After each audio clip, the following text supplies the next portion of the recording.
horrible picture, but that's okay.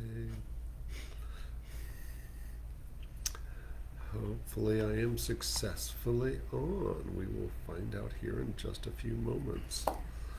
And now for my next trick, if I'm really lucky, I'm going to get to see all of our folks who are typing in questions. Otherwise, Renee is stuck with it. But don't worry, we'll start talking here shortly. Do all of this technical stuff that I don't actually know what I'm doing. So hang tight, we're going to start right at 6 o'clock. Alright, well, there's my smiling face. And I'm looking for you. hopefully I popped up. You didn't. Well, that's weird. There I am. Oh, there's somebody. Hey, Stephanie. Give us just a minute. We'll get going here shortly. Stephanie, if you have any questions, go ahead and type them in and I'll write them down to put in the queue. Yes, please. Turn my phone down. And your volume's solid. Yeah, hopefully people can hear me. I'm up, you're down. So, and it looks like it's just the 3 of us on here. Perfect. Okay, number 3. We're going to get started right at 6 o'clock in about 8 minutes. So if you got any questions, feel free to type them in there. If not, I will start babbling here in just a few. Oh. I'm going to look up some of these so that we can have Latins to make sure we're talking about the right thing. Oh, yeah. Yeah, the Justicas, there's a whole slew of different ones that are used medicinally. And it's funny, I know some of the other ones better than the one that they asked about. I didn't see that on here at all. What's this? Oh, I didn't even see that. I just thought it was introduction. So it's a separate person. But yeah, didn't see that at all.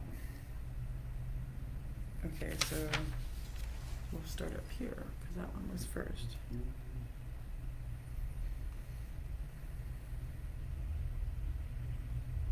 And you said you were familiar with one kind but not the other. Yeah, well, I know enough about it to babble a little bit.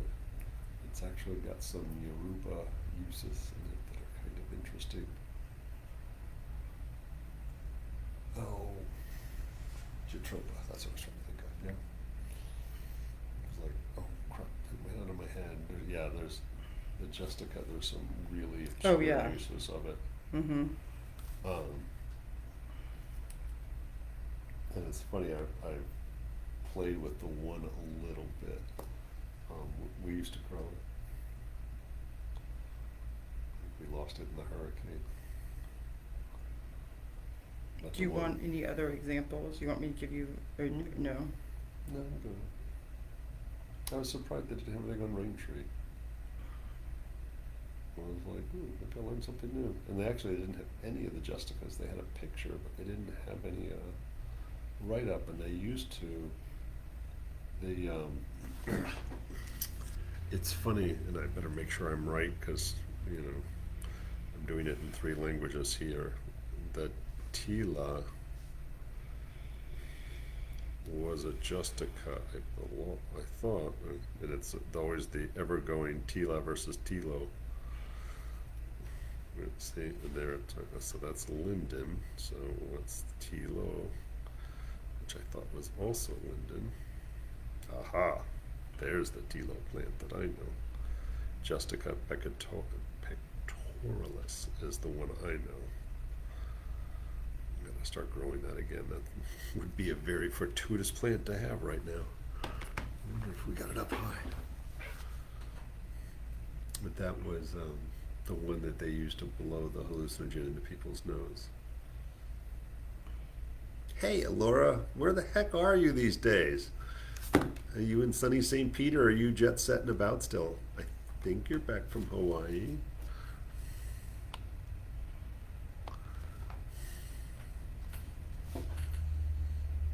to get started for real here in a few minutes. So don't fret. Ooh, there's more people on besides just those two. Yay. So we're going to get started here in, like 4 minutes. So hang tight, type a question if you got any. I'm moderating so that you can type anything in and I'll just write it down and put you in the queue. We've got a couple of folks who gave us some interesting questions ahead of time, which... there she is. There's Kristen. Do you want... No, there's multiple Latin names that we can use for Sumac because there's multiple ones used, so...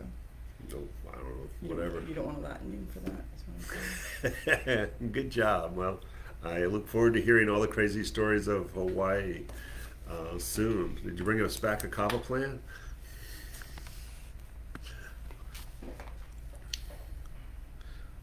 I guess we need some volcanic soil to go with the kava plant. Huh? No, we don't. We're fine. So let's do a Latin on the Sumac.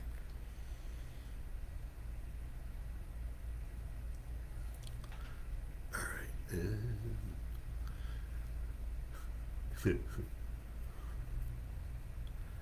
So for anybody who's just jumping on, we're going to get started here in just a few, 3 minutes. And it's all things herbal or acupuncture or Chinese medicine or Western herbal medicine. And I want to say we've got questions ranging from cool Chinese herbs, many of which grow here, to Florida, to Caribbean, to South America, and technically to Africa. And okay, that's the only weird ones we got going on now. So we'll be all over the place tonight, but some good questions that we've got in here. So if you got any questions, type them into the chat box and we will put them in the queue, so we don't have to come up with all kinds of cool ideas. We'd rather know what you guys want to know. I just assume you found cool plants out in Hawaii, Laura. It's funny, somewhere we actually have a book on Hawaiian herbal medicine. We have many. As part of the lineage in traditional schools, Hawaiian medicine. 5. So, we lost a few of our folks, so. They'll be back. Yeah. So share it with your friends. Let everybody know. The more the merrier. I think it's always makes it extra exciting when there's a couple of dozen people on here hooting and hollering at us. So I'm sure we'll get another dozen on here before long. Bob, do you know the Chinese name for the forsythia? Yeah. You know the Chinese word? Yeah. Lian Chao.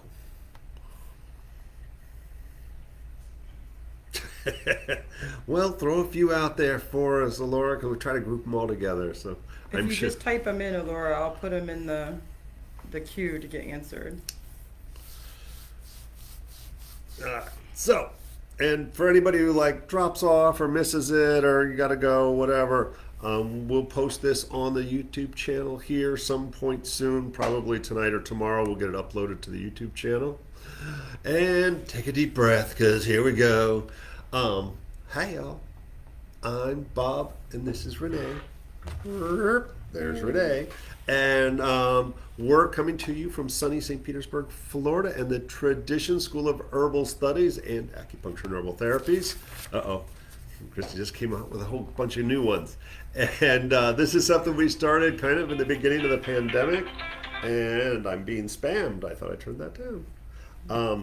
This is something we started during the pandemic because we weren't able to do our free classes, and we really felt disconnected from our herbal community, and all of our friends and all of our conferences got canceled. So we decided that it was important that we continue to educate and get educated and started doing this. We had such a good outcome that we decided, I don't care if we are doing classes again. We're going to keep doing this and really kind of spread the word and try to educate total strangers, as well as reaching out and making sure that our students are getting the opportunity to get in touch with us. You know, we've got a lot of students outside of the immediate area. Before, we were really just seeing all of our students come from the Tampa Bay area and a few people who moved down.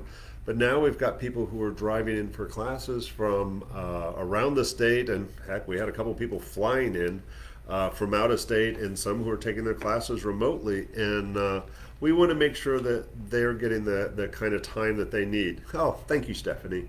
I appreciate it. So you can find us on the Tradition School of Herbal Studies YouTube page. Afterwards, you'll find all the last 8 months or so of these archived. And you really never know what kind of crazy crap's going to come out of my face. If you want to find out more about us, you can find out at traditionsherbschool.com, or for the clinical practice, acuherbals.com. What's our first question? Sorry, I get a little amped for all of this because it is challenging to have people from all over the world who just ask you random whatever, and I got to vaguely come up with a decent answer. If you want to, we can start with the Justica. Okay. That was the first one on the list. Yeah, no, which is I mean, right that, here. they were first, admittedly. So, there's a really interesting question somebody posted on the Facebook, and it's funny. Kudos to them. They used the Latin name because if they'd used the common name, I'm not sure where Randy's from. So Justica, she asked about what do I know about Justica segunda? And it's funny. I know. I'll type it in, by the way. Oh yes, thank you, because nobody knows what the heck I just said. And there are many Justicas, and it's not a well-known genus of plants because it's more tropical in its nature. So we find that the Justicas as a whole, we see them in Africa, we see them throughout the Caribbean, Central and South America is really where we see most of its uses. And there's a little bit of, there's some other species that you can find in India and Southeast Asia as well. And one of the things, there's a couple of probably big heavy hitters that, and again, I'm speaking Justicas in general. There's a lot of antiviral, and I'm going to say antimicrobial uses for it, and focus on the lungs and the reproductive system. So we see a lot of reproductive health specifically for women and use for pain. So there was a fairly obscure use out of Africa, in a couple of African nations actually, where they had, and I forget which segunda or which Justica it was. It wasn't segunda specifically, but they were using it in combination with 2 or 3 other plants to help modify the side effects of sickle cell anemia, which was really fascinating. And we'll see this repeatedly. So when we look at its use in reproductive health, for female reproductive health, and when we look at some of the common names, you'll find various references to blood. So depending on what country, what tradition that you're coming from, you'll see the word blood show up in some form or fashion. And so the idea that it was being used in Africa specifically for a blood disease that caused a great deal of pain and death and also protects people from malaria was really interesting. They were using that along with a Jatropha, which is another tropical tree that has some really obscure uses. So the segunda was primarily focused on helping to expel the afterbirth after a woman's given birth, for extreme menstrual pain, for infertility, and it was very much used usually in combination. It was used short term. It's considered a very strong herb. It's most easily compared to bloodroot, sanguinaria, I believe it is in Western herbal medicine. But it's definitely not the same. And no, but when you look at its uses, it's very similar. And the word sanguinaria is sometimes used with Justica segunda, which is really interesting. That they're almost considered interchangeably, even though I would say the Western bloodroot is way meaner. It is not a gentle herb. It's an emetic, which means it'll make you puke. It's make you poop. It'll make you puke. It'll make your mucous membranes run. It can cause some irritation of the skin. So the Justica segundo is way kinder herb. But I would say I can't say I've used it a ton, but it is considered short-term use, rarely as a single, and primarily I'm going to say for reproductive issues where the blood is stuck. And so it is something that, not a blood thinner, and it's important we understand that, but it is helpful for moving blood that's not moving correctly, and that can be the placenta hasn't come out in the afterbirth. It could be really painful menses where there's clots, and those clots are showing where things are stuck. And so it's one of those that I wouldn't go out and get a capsule of that and try it any day soon, and certainly not a long-term use. I would limit it to probably drop dosing and not more than 2 weeks. I would say if you're using it for 2 weeks, there's an issue. And the other one that I find interesting is a Justica pectoralis, I believe is the species that comes from Brazil area. That one is a bronchial dilator used for chronic cough and things like that. But the more traditional use, if you've ever seen the native people who have the long wooden tube and they blow some powder up someone's nose, it oftentimes contains what's called jungle tobacco, the tilo, T-I-L-O, I believe. And there's varying, some people call it tila, some people call it tilo, but there's another plant called tila. So it's the problem with using common or local names. So the Justica pectoralis is added into that mixture that is a hallucinogen, but they use that to open up the lungs, open up those bronchial passages, so that the other things like the jungle tobacco and some of the other hallucinogens that are in that mix, so they're absorbed quicker into the body. So it's a fascinating one, and when you start to explore the Justicas, if you get really bored and want to look at obscure plants, most of them grow well here. One of the Justicas is almost a weed here, and I need to research more of this. The yellow shrimp plant. It's a Home Depot special, I believe, is a Justica, and has some medicinal uses that I didn't know about until recently. So it's funny that somebody asked about that. And so that it is a whole plant genus that is not well known outside of the tropics, and I don't believe there's any of it that's indigenous to Florida in particular, but as we start to get down into the Windward Islands and Central America and then South America. And do you know the Chinese name for that? I don't believe it's Chinese. Okay. I don't know of any Chinese use of Justica. And I'm sure there is somewhere in southern Asia, but I'm not familiar with it at all. So T-I-L-O. I want to also point out that we are I'm now watching, we're on quite a delay, maybe even 10 seconds or 15 seconds. Mm-hmm. So please, even if we go forward, continue to ask questions and I'll throw them back up. Yeah, Renee's right. Anybody who asks a question, if I don't immediately address it, she's writing it down to throw it at me as time goes on. For sure. So we won't forget you, we promise. No, not at all. And sometimes we'll say it because we try to clump things together that have similar conversations or issues with them. So I broke down the next one, and we have several plant questions, one of which was, how do you use Sweetgum? I say you because you have a distinct thing in Chinese. I've used it a lot, that's and I've used it in Western too. I know, but I'm saying you have a different slant in Chinese. Yeah. And then how is that in relationship to Tamiflu because of the let's start there. So Sweetgum is and I wish I could say more about the Justica segundo, but you kind of know everything I know now. And it's one that we all, especially if we're here in Florida, we need to know more about it. Sweetgum? No, the Justica. Okay, we haven't gone So on Sweetgum is used everywhere that sweet gum grows. In the traditional culture there used it for medicine.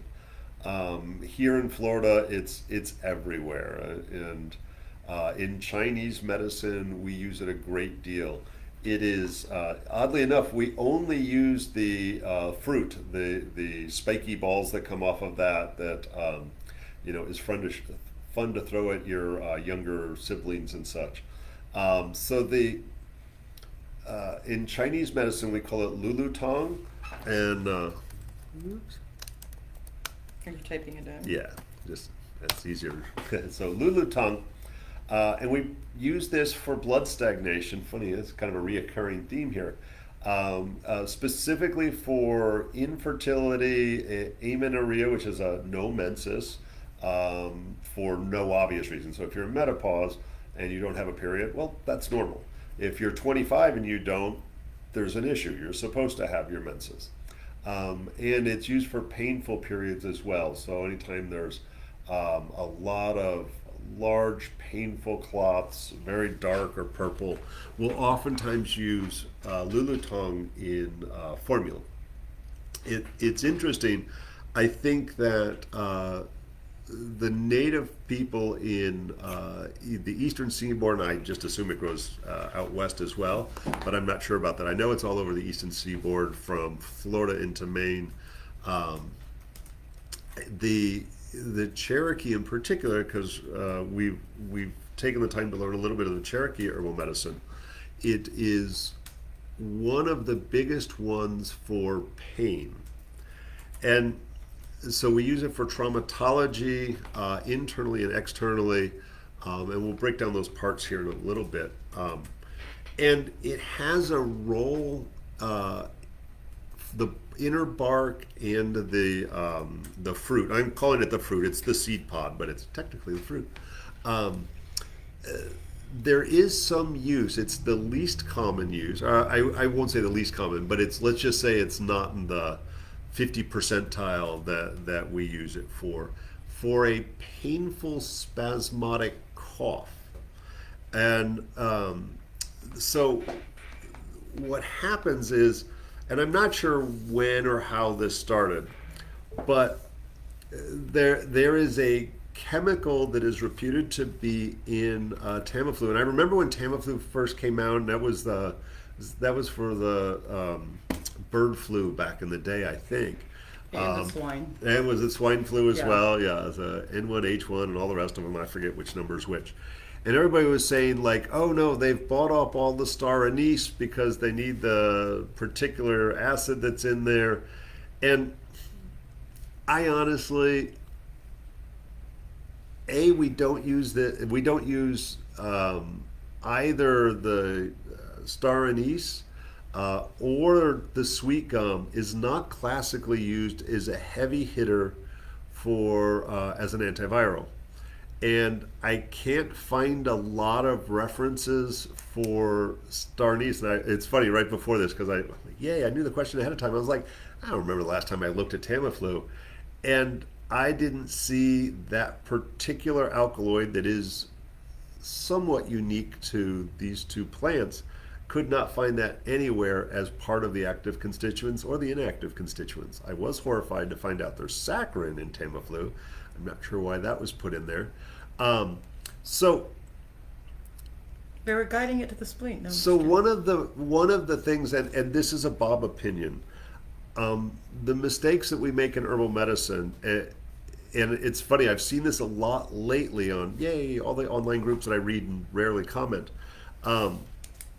is that we try to find a mimic for a drug, not something that has an antiviral. If you say, I've got swine flu and it manifests like this, we'd put a bunch of herbs together and we'd address it.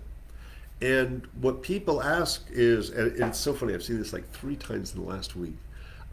People start asking like, I need a plant that is an exact copy of a drug. That doesn't exist. on purpose. And because a plant isn't a single chemical, and all of the other constituents that are in the plant, the tens of thousands of different chemical constituents in there, change the action of that plant. And and I know, Kristen, you did your homework. You're like, it's 7% here and 3% here. The reality is, I'm more concerned about the 97% that has nothing to do with antiviral properties. And so, if there's a swine flu epidemic, if there's a COVID epidemic, if there's influenza, we should be looking at how to address that both on the individual, and we can even look at some common symptom patterns of each one of these influenza strains, or COVID strains, that we can start to put together some formulas or combinations rather than trying to mimic the action of something like Tamiflu, which is iffy at best. Before we go on to the second part of that, which you're starting to go into, something that Kristen asked, which I thought was good, and I said I would prompt you to talk about. She said, so as you were explaining Sweetgum, she said, so like uterine stagnation, could it be possibly used for something like that? I know, and I thought it was good that she got it, so I wanted to make sure that actually, so that would be a congested, and it's like Western medicine doesn't necessarily talk about the idea of congestion in your uterus or your fallopian tubes. They might talk about a blocked fallopian tube or something like that, but we look at phlegm or mucus that can block the uterus. We look at stress or contraction that causes literally contraction, and that for me in Chinese would be more qi stagnation, and then literally blood stagnation. And there's lots of ways to translate that. If we look at things like mind abdominal massage, where they might be addressing a structural, like a tilted uterus or something like that, that can lead to literally like pooling blood and infertility and all kinds of issues. But in Chinese, we kind of expand that idea. It might be endometriosis, or lots of different ways that we can understand that. But in general, a small amount of the lulutang, the fruit of the Sweetgum, would be very appropriate, I would say, to add into a painful menses kind of issue. And part of that question about the Sweetgum, and I know you addressed actually some of it, was what kind of preparation would be best? What were your favorite parts used? She'd actually even heard of bark being used. And any energetics that would go with that. Do you know anything about that? And it's great. Somewhere up here we have lulutang, if you want to pull it down. So it's really funny. So the Chinese use the dried balls of that, and there's issues with it. It's actually preferable. LU. I know. I'm going.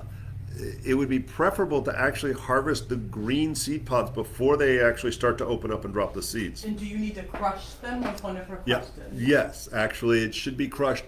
Not like, oh, I just bruised it a little bit. You should actually like break it open, because inside are these small seeds that kind of almost look like pine nuts. So that is the reproductive organ of the tree, and inside that is close approximation. It's the egg that can produce a new life for that tree. And so the problem is a lot of seeds are fairly indigestible. They're meant to be eaten by an animal, and that carries it away and poops it out somewhere. So it spreads that genetic line and creates some diversity. And so the idea of, if you get the green, if you get the green balls of that, perfect. So this is they're good. They're weird. So this is the dried seed pods. We use the heck out of these, but the seed has already been dropped out of this. This is opened up, and these little holes that you see in there, that's where there was an actual seed. This is kind of the carrying sac for those seeds. So this is less effective than the fresh green ones. And so, we're lucky here in Florida. We can go pick some any old time we want. It is the leaves I've used for, it's one of those things. There's all the books that will tell you, like, no, you need to get the inner bark at this time and this place, or harvest the sap and make this that's exactly why I resin out of this. Yeah. But the reality is, if I just sprained my ankle, if I just broke a toe out in the middle of the woods, I don't have time for that. And I'm not going to carry my entire apothecary on my back if I'm going hiking for a day or a month or a week or a year. So the reality is, it's way more convenient to find a couple of leaves and mash those up and make a fresh poultice out of that. You could cut off some small twigs or branches and simmer those in water and make a soak for pain. And that's really, like, when I think sweet gum, I think pain. And then I decide where that pain is and what type of pain it is. It's also got a sap that we can extract out of it that can be used for spiritual as well as physical medicine, in one of the better traumatology resins. And that's kind of like why I prompted you to say that, because I knew that you would say, like, no, pull those leaves off of there and just use them. But I had a question for you, since there isn't the term doctrine of signature that translates in Chinese. You just said traumatology. We were talking about blocked tubes that cause pain. So do you think that that's a doctrine of signature, that those spiky balls look like they'd hurt so bad if you flogged somebody with them or if you pushed them in? Like, yeah, do you think that that would be a doctrine of signature of that? Because usually it's like it can cause what it takes away as well. And so I wonder, because they're so painful for us to deal with, like, those are actually calm ones compared to the ones we see. Yeah, they're usually way They look like meaner spiky looking balls, than this. These are boring. We're going to start harvesting our own, I think. So I feel like this doctrine of signature is present there in you some could way. argue that, yeah. Or scraping the tubes down of the clog. I think there's also, if we went on those doctrine of signatures, it is, so sweet gum, especially the bark, like if you had a branch that was like this big and sawed that off and took your knife and scored longitudinally along there and peeled the bark off, you can literally peel that. Very sticky. So very sticky resin. That's the resins in there that are, but one of the characteristics, if you will, of sweet gum, it is a very tall, straight tree. And so when I think of using the bark in particular, I think of it for broken bones. One of our students, Matt, texted me. He was out on some retreat and doing all this cool stuff. And I don't remember how he did it, but he sent me a picture of his toe and it's like, oh, that's broke.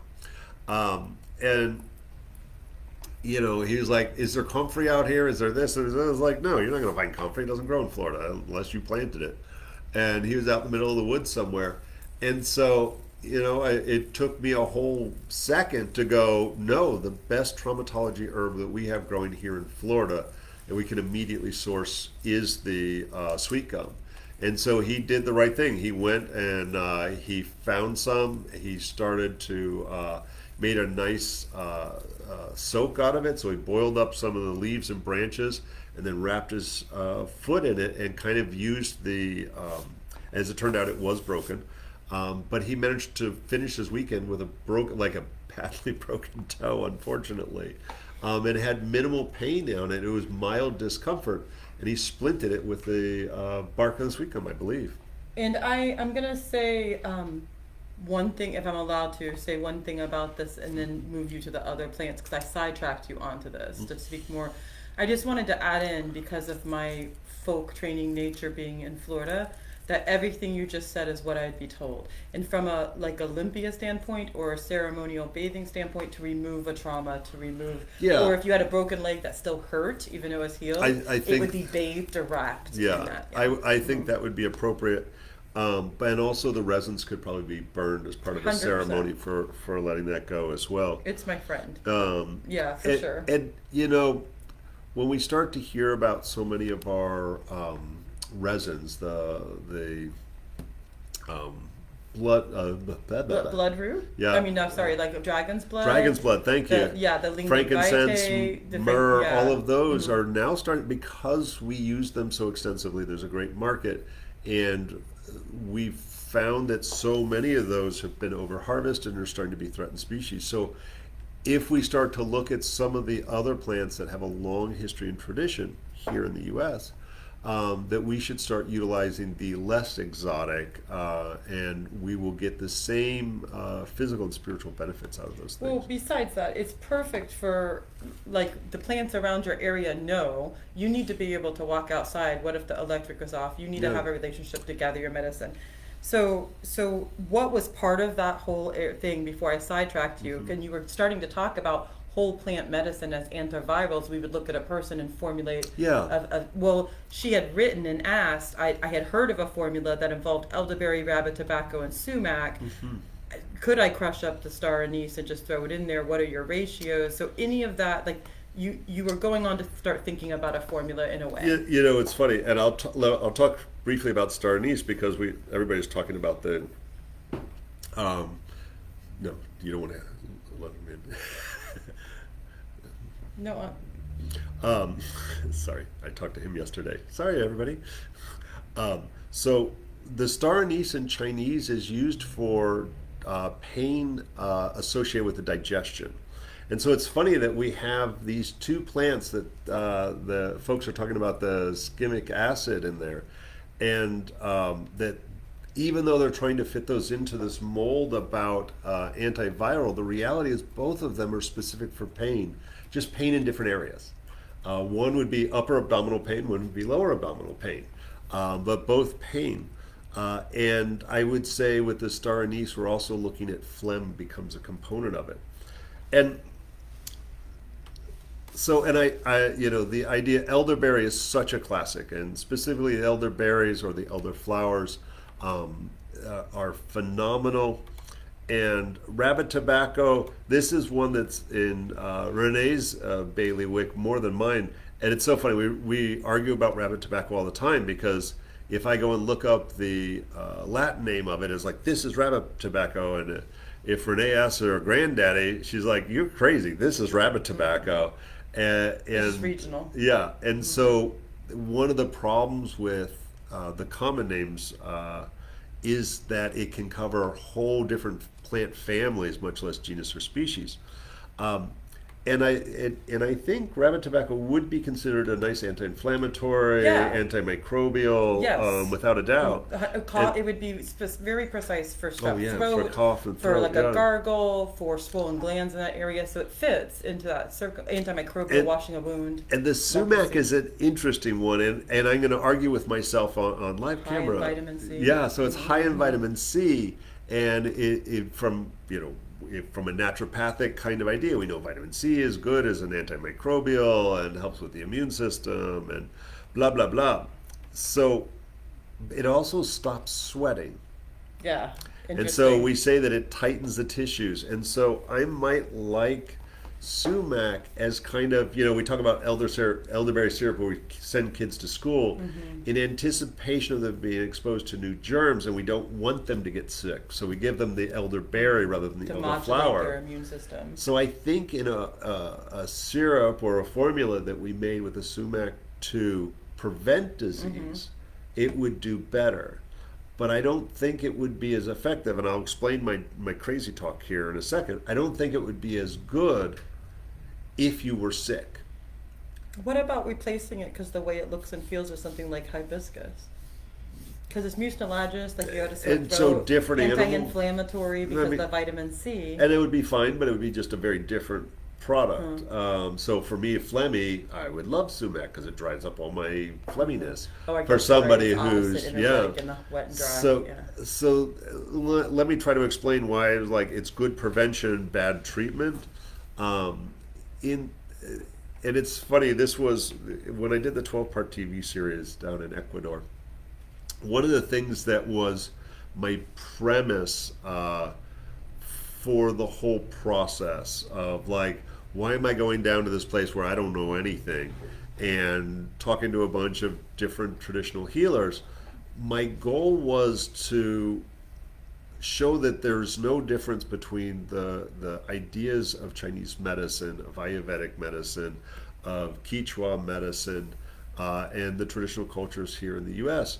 And one of the reoccurring themes was the idea that disease is carried on the wind, and it's when we are exposed to the breezes blowing on us and so forth that we get sick. And so when we're exhausted, when we've been sweating excessively, that's when disease has the opportunity. In Chinese medicine, we talk about the wind is the evil wind, and that invades through our ghost gates, through our skin pores.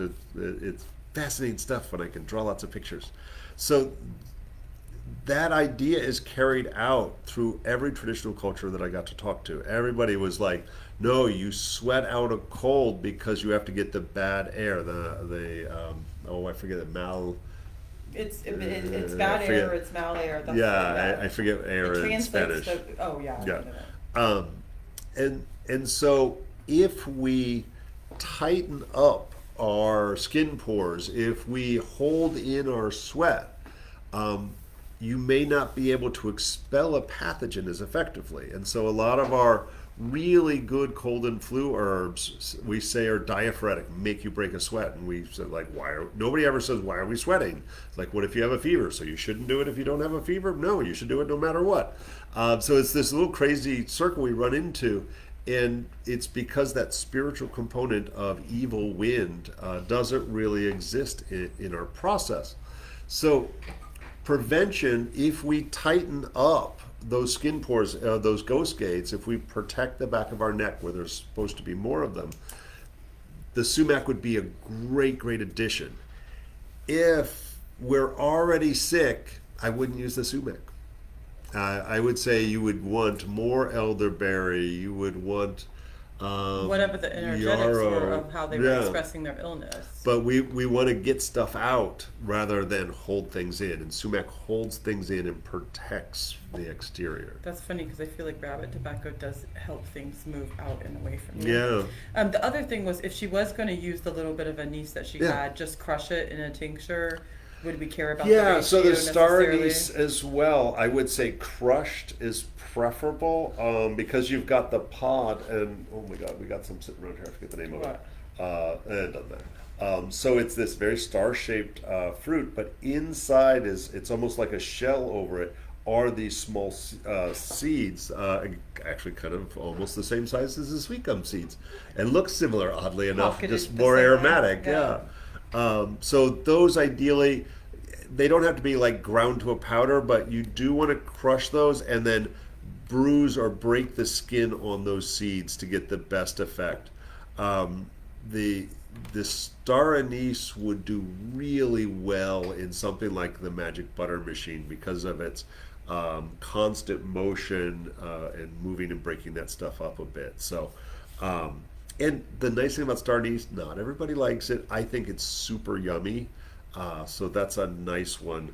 So many of our aromatic herbs have a role as an antimicrobial, either from a diaphoretic or release exterior kind of idea, or from the aromatics really helping to break up that phlegm and loosen it up. And those aromatic, those volatile oils so often kill stuff.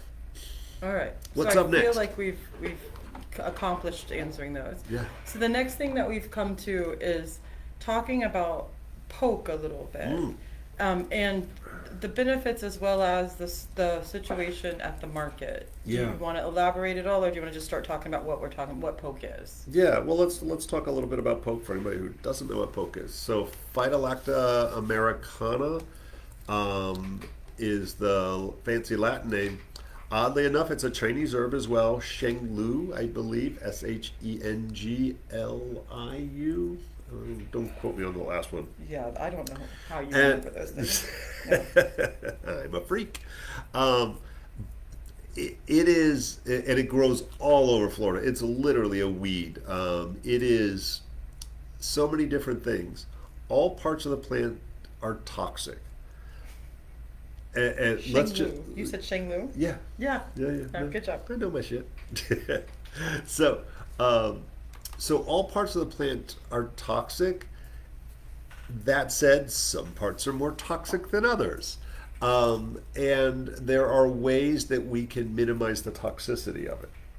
The seeds of the poke are the least toxic, and the very young spring leaves, excuse me, Most. the seeds are the most toxic. My brain got ahead of myself. The seeds are the most toxic. The leaves, the spring greens, when they first come up, The before baby. before it turns purple, those are the least toxic. And even then, they're still toxic that you have to do 3 water changes in the cooking process of it to make it palatable and not kill you.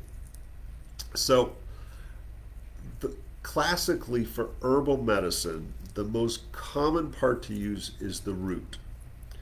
And the roots, if you've ever tried to dig up an old poke, are huge. It's one of the biggest tap roots that I can think of that we've got We around put here. you into a hole that I came Yeah, out we, of. we had this beautiful like 3-year-old poke growing in the backyard, and we were like, we're gonna harvest some poke today, and I started digging and And digging. and digging. A half a day later, I got out probably 6 foot of root. You got inside the hole. And yeah, and then ultimately we got somewhere. There's a picture of me down inside that hole with a poke root over my head.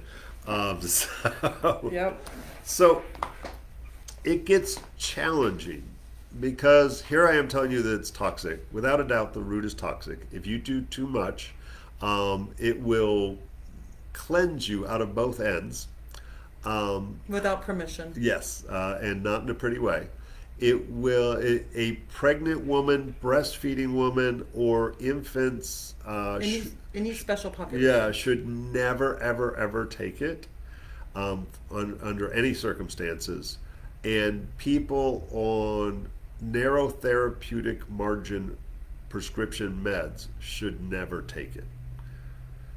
That said, and I'm going to say internally they should not take it. I love it as an external herb, and I use it in very small, measured drop dosages internally for very specific conditions on very specific people. It's primarily used for lymphatic stuff. So think congested, blocked lymphatics, blocked glands, and it seems to have an affinity to the breast. So one of its primary uses is for mastitis. There's some decent research of it for cancer, and so it can be used specifically for cancer.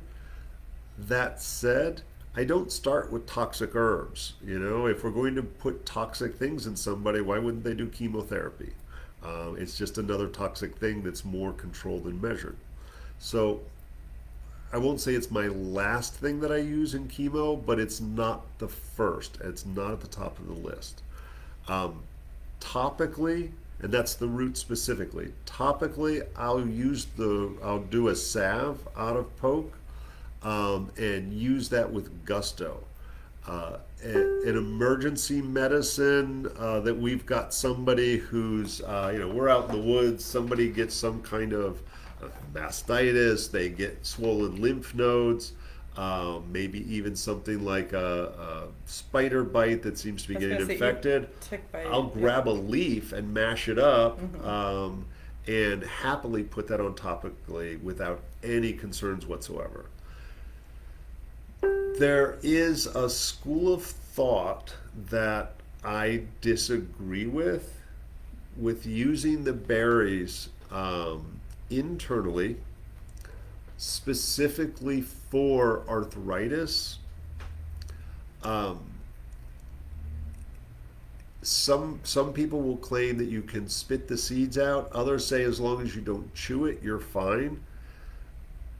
That's an interesting idea, a dangerous idea that, yes, if you do it right, it may have some benefit. I personally don't ever recommend that. We haven't seen it And I've never seen it work, and yet I've helped a lot of people with rheumatoid arthritis. I've helped a lot of people with osteoarthritis to good success. This would be so far down on my list because of the safety issue with it. So if you accidentally bite down on a seed, your stomach acid is rocking and it breaks down the seed. it could literally kill you. It's not a lot of people dying of poke. It's usually young children who eat them by accident. But there are enough cases of poke hospitalizations, liver damage, kidney damage, and an occasional death. And certainly with great unpleasantness that is unnecessary. The berries do make a nice dye, so using it as face paint, to use it as clothing dye is very common. It's known for that, yeah. It's very common. Like an inkberry replacement. It's one of its nicknames is inkberry, even though there's another plant called inkberry, so don't use that. But it is because it was used as ink and somebody correct me, because it just popped in my head. I think I'm right. That the Declaration of Independence was inked with poke. Yeah, that seems. I could be wrong, but like I swear I've read that. Yeah, I agree with you. I've heard that too. So, stick with the root. Make a very precise tincture, or buy your tinctures made by a company, and very slow dosing.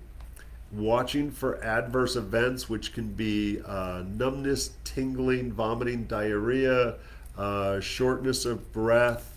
All of those can be signs of poisoning with it. I like it in a throat spray for severe painful sore throats where it's swollen glands, because again, great lymphatic. Always think lymphatic. It does that too. So topically, it's worry if you were, you could actually make a poultice and like dip the leaves in hot water and put those on your throat if you had really bad swollen glands. It immediately makes it start dumping. Yeah. So very powerful. I know in the question there was a lot of like poke berry jam and things like that. There is no way that I would do a wine, a syrup, or anything like that. I wouldn't do it, and I trust myself. I'd have to be starving. Also, if you're buying a product made by somebody else, what if they weren't careful? What if they put it in a strainer and a few seeds got through? Or what if they were taught to do it from Google and not their mom? So too often we've seen really bad advice passed down, and not always, and I'm a first one to say, show me the tradition. But in the modern age, more than anything, the tradition doesn't come with a good solid foundation of understanding. And one of the things that I love that Renee says all the time, it's like tradition is awesome, but now we have science. And so sometimes, yes, it's important to know the tradition, but it's also important to recognize the role science has for us and the potential risks of short and long-term use with this. I have a slight thing to say about that too, because it just came up, because the person asking the question is in a culture I grew up in. Mm-hmm. And that is, my family, my distant family, would have been eating poke salad and would have been eating poke because... And I'm going to stop for a second, because it's not a salad. No, it's salade, which is a French term for cooked greens, basically. They would have been eating that out of desperation. Like, it would have been like they ate everything on the land because they needed to, and we don't really need to do that anymore. And so why wouldn't you pick one of the 20 other berries there were to use? And that's it. Like, and it's there's tradition that way. We have access to 1,000 good herbs and greens to create good anti-inflammatories and so forth. Blueberries. It's a blueberry that's way safer and way yummier. And I say that I have tasted a pokeberry, and it's not good, but I'm like, I would never eat that. It's just not one of those things that we should encourage anybody to do. She's referencing the Natura throat and gland spray. Yes. It is in that. And something that we don't talk about, especially when we have an open forum like this, is, absolutely, Bob and I both are capable of using poke, just like Donald Jantz. And I do, yeah. Yeah, just like Donald Jantz is capable of making a formula with it in there. If you look on the back of that bottle, there's 4,000 other things that are in there, which means several things.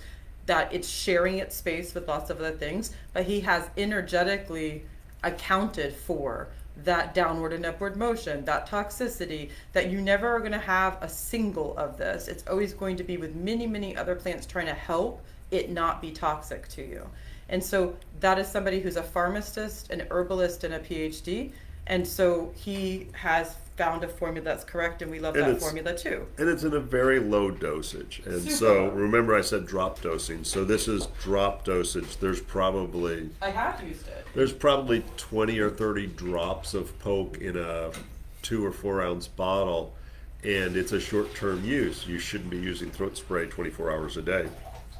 And so toxic herbs have a role, I would say, so long as you've been trained better than the internet. No, we use toxic herbs all the time. When it's appropriate, in very specific cases, and always in formula, never as a single.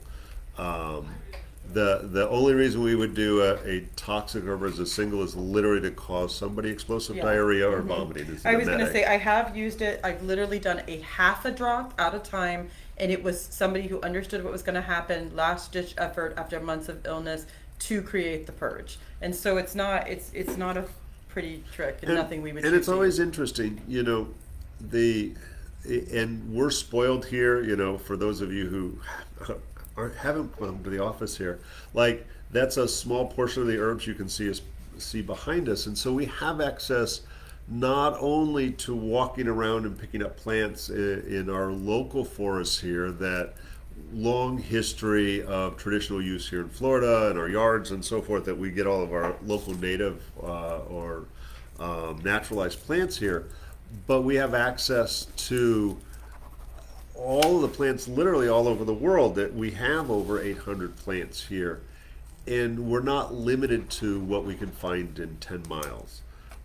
So we can use a toxic herb if it has the most unique properties in the world, that is still the best approach. And so as a lymphatic, we have many lymphatics. If I have a blocked gland, lymph gland especially, there's infection, it's hot, then poke may be my best choice. And so in a formula, carefully monitoring the situation, heck yeah, I'll use that so fast. That spray is very, very usable. If somebody goes, I don't know, I want to do a lymph cleanse, I think you'd be crazy for doing poke. Yeah. I have no opinion whatsoever, do I? No, you did a good job. Yeah. That was good. Okay, so let's talk about. Who we got next? Yeah, well, we can choose. We can choose several things. So we can do more plants, or we can go to 2 illnesses. And so we can either go over some plants and let's do it. Okay, so we can pick between basically Bell's palsy in a dog, or ganglion cysts that the doctor can't guarantee. And it's a working hand and finger that has to be able to be used. Yeah, and so either of those. Let's do that. I want to do both because boy, Bell's palsy. Horner's disease, but it's basically Bell's palsy. Okay. Yeah, it's just a numbness and paralysis of like a face aside. And a Weimaraner. Yeah, and it also has fatty tumors, which to me are just the nature of that dog, that they couldn't get tumors in a droop. Okay. So let's do the ganglion cysts. Cysts are pain. And ganglion, as cysts go, they're all a pain, literally. So this one's on a thumb, a working hand. Ganglion cysts, I can't talk anymore, are probably the biggest pain. Because ganglion, it's the ganglion of a nerve, and so it's this phlegmy, lumpy thing around that. And they can be very painful. They're oftentimes on hands or feet, places that get impact a lot, and the nerve kind of got bruised, and this is it. So, and this isn't true of all the cysts, but like when we look at ganglion cysts, when we look at Baker cyst, there's the Bob theory of stuff, and so I can't say this is backed up by anything other than 20 years experience. No.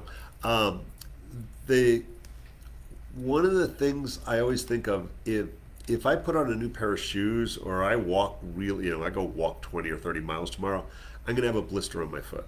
And so as it gets worn on my shoe or whatever, it's going to get a watery blister, and it's my body's trying to protect my bone, the flesh underneath, by creating a little bit of a cushion. We call it a blister, and ideally I stop doing that and it goes away in a week or so, and no harm, no foul.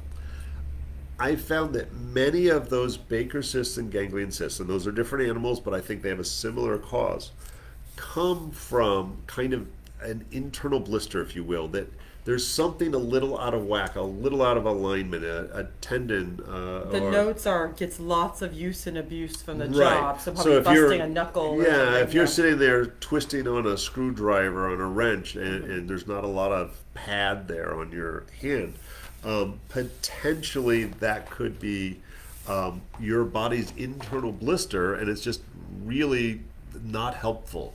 So a lot of times I was like, can we find a way that the body is out of balance? Is there an injury on that hand? In this case, it sounds like overuse. Is there too much muscle here and not enough muscle here that we can do an exercise to start to create a balance? Doing massage, making sure everything's kind of where it belongs on that limb, I think is important, because then we're looking for the how come you got a ganglion cyst, how come you got a ganglion cyst there, and so that's usually the why. The how the heck do we get rid of it without surgery? And surgery fails at least half the time. If you don't get every cell of that cyst, it The just goes doctor right back. actually told him we can't guarantee anything. Yeah, and none of us guarantee anything, but surgery is a short-term solution oftentimes, and runs the risk of damaging the nerve, which then has its own share of things you can't fix that once that nerve has been damaged. So certainly if he's a good hand surgeon, you stand a good chance, but I would do a lot of things first. Without a doubt, I would say using the castor oil topically would be a wonderful start. The fig wort, which I've never actually heard of that. the fig wort's specific for it, Yeah, that's interesting. I have and it's not. the one we studied in Scotland. Oh, that's probably why. And Because is yeah, it- if I've only ever seen it in Scotland. And I'm trying to remember. They have it here too, but I'll I look it can't up. believe I can't think of the Latin name. Is it Scrophularia? Well, as long as it's the I same don't one. remember. So that is specific for it. It can be used internally and topically.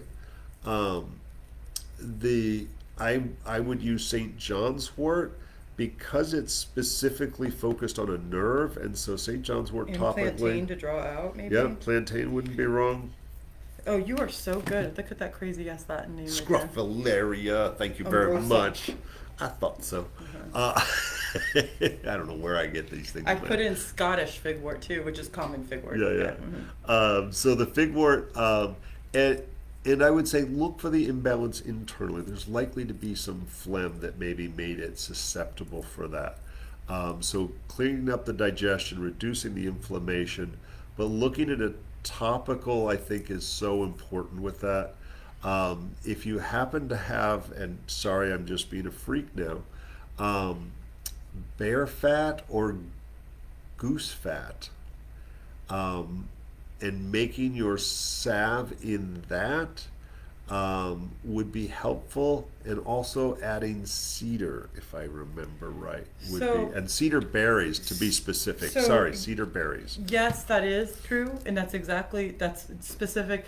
But I want to tell you a way, because this just Jody actually just went over this with me because she needs me to make her something with bear Yeah. fat.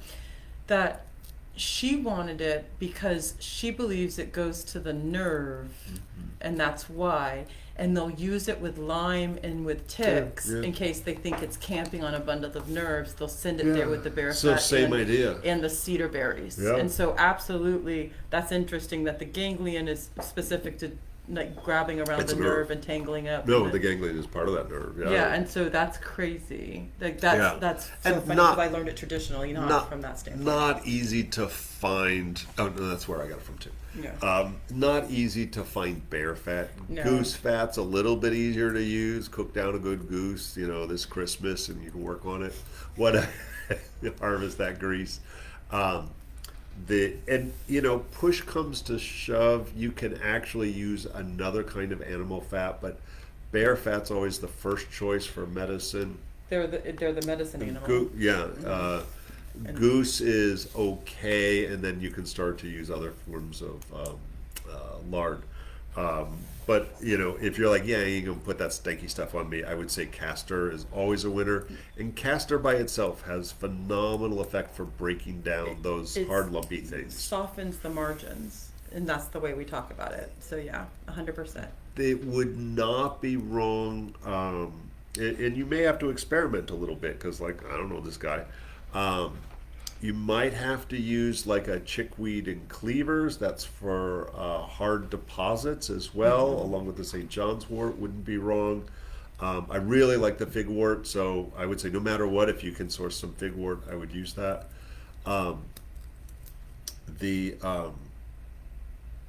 You may, I would say you should see some progress in about 6 weeks.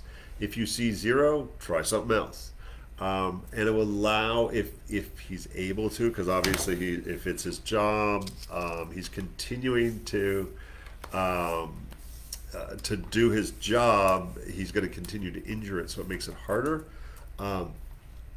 But would not be wrong to say, like, let's see what it's doing in 6 months. That gives you a couple of shots at it. If it's not progressing the right direction in 6 months, he either needs to suck it up or he can go ahead and get the surgery and take his chances with that. And if you do surgery, then looking at things to strengthen his body beforehand, making sure that we have good nutrition, bone broth, vitamin C, zinc, essential fatty acids, pre and post surgical, to help the body heal successfully. Ultimately, you get surgery, he's going to have to rest the hand, and maybe he can look at a way to modify his job so he's not beating up on that hand quite so bad. I don't know if that's possible. If it's like I know it sounds like or something like that. That's a tough one. So hopefully, the herbs, I'm going to say, work about 60 or 70% of the time. And if you can figure out and correct the underlying imbalances, I would say those odds go up exponentially. So we're at the halfway mark. I'm going to do a selfless plug. If you're just jumping on board, it's Bob and Renee at Tradition School of Herbal Studies, and we're here in sunny St. Petersburg, Florida. We've got a crap ton of classes. Oh, you know what we didn't say? We didn't say all of our cool classes that are coming up. I shot them in your face, but you I know. I didn't see them. So if you don't know, we got a bunch of classes coming up. If you're in the area, there is Mind, Body, Spirit Expo at the UU Church. The Unity Church. Yeah. That's coming up next weekend on August 7th, 10 to 4. I'm going to be speaking at one. I'm not sure what it's going to be on, but I think it's the role of herbal medicine. The role of herbs in modern medicine.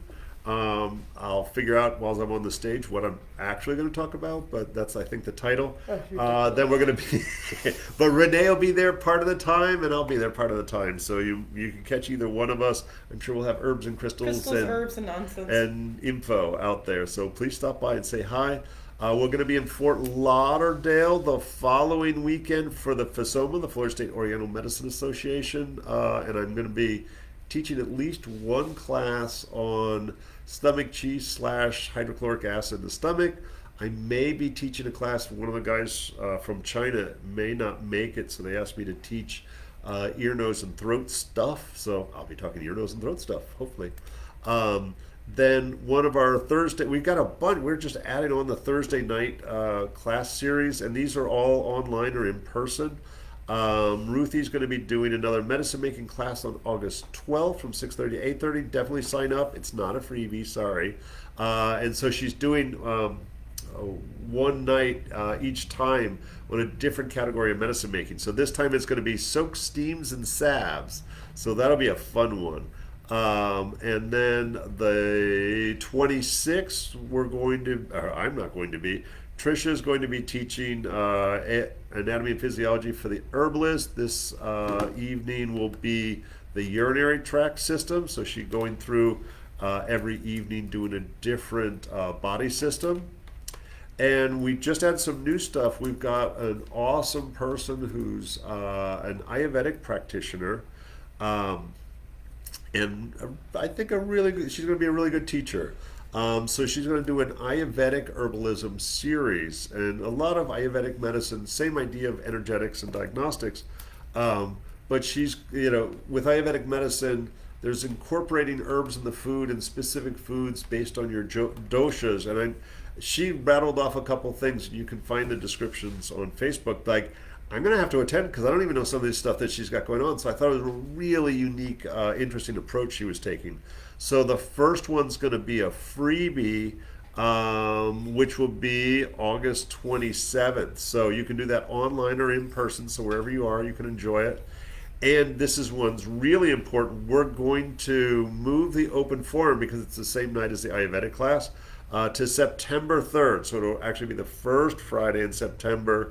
Remember, sign up so you get an announcement and send us any questions ahead of time because I know y'all are going to think of it as soon as we log off of here. And then September 2nd, got those out of order, will be the next medicine making class, which will be candies and syrups, which I know everybody wants to make some herbal candy. And then Renee, we're super excited that she's going to be doing the fall equinox on September 16th. And if you've ever been to any of those kinds of classes with Renee, it will always be that, but then you really never know what we're going to get. So it'll be 100% appropriate, whatever the hell it is. All the explanation of that and a little bit of wildness. There'll always be a fire and some drumming and some craziness. There'll always be benefit. Yeah. And if you don't know, you guys hear us harp about the American Herbalist Guild Conference all the time. It is now open. I'm really bummed that it's going to be online only this year, so it won't be until the following year that we'll be back in person. I know we signed up for the AHG Symposium, but that is October 15th through the 17th. We didn't apply to teach this year, mainly because we wanted to be in person. We didn't care. We just do it online. So, sign up, support your professional organization of herbal stuff. All right, I think that's all we got coming up. Okay. And I will say the Chinese program, if any of you are interested in that, is starting up again in November. Check the website for dates. People are already signing up for that. Yeah, So if you it's think almost you half want full to already. learn Chinese herbalism, Yeah. contact us Yeah. ASAP. All right, what else we got? Okay, so we can either do plants or we can do another illness. I wanted to do the doggy. The Horners. Okay. Yeah, so Horners, tell me about the doggy stuff. Yeah, Horners is basically just a neurological thing where the facial muscles on one side droop and the eye droops, and it's very common. And it's just basically Bell's palsy. It equates to Bell's palsy. There's an onset that they don't know. Yeah. It just happens, and then it doesn't really hurt the dog. It will have some reddening and like the eye will be upset. Yeah. But it's really okay. It's just almost like a Bell's palsy thing. And so when I started thinking about it, and this one we're asking about is a Weimaraner, and it happens to have the droopy eye, and it had, like I wrote, it had droopy eye, and it had fatty tumors. Yeah, fatty lipomas. Yeah. Lipomas sounds less creepy And than so tumors, even though they're the same thing. It does, but they're fatty tumors. Yeah, and it's not usually bilateral, so the dog usually like tilts to the side, and it's just almost like a Bell's palsy thing. And I was going to say, I'll ask this, and Renee can fill me in, but I kind of know what I'm going to say, but I'm going to ask it anyway.